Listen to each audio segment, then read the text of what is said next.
Welcome to the Salmon Runs YouTube. Enjoy the video. You begin by making the device ready.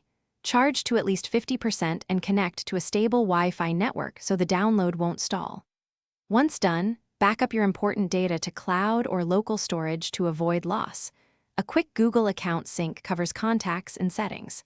Now open Settings, go to System or About Phone, and tap Check for updates so the device can find the latest available build. This starts the update process. You'll see the update package size and release notes. Read them to know what changes and to estimate time. Press Download and keep the phone awake on Wi-Fi. Don't run heavy apps that can interfere. Once downloaded, tap Install Now. The device may reboot multiple times while it applies system-level changes. Make sure you do not interrupt power.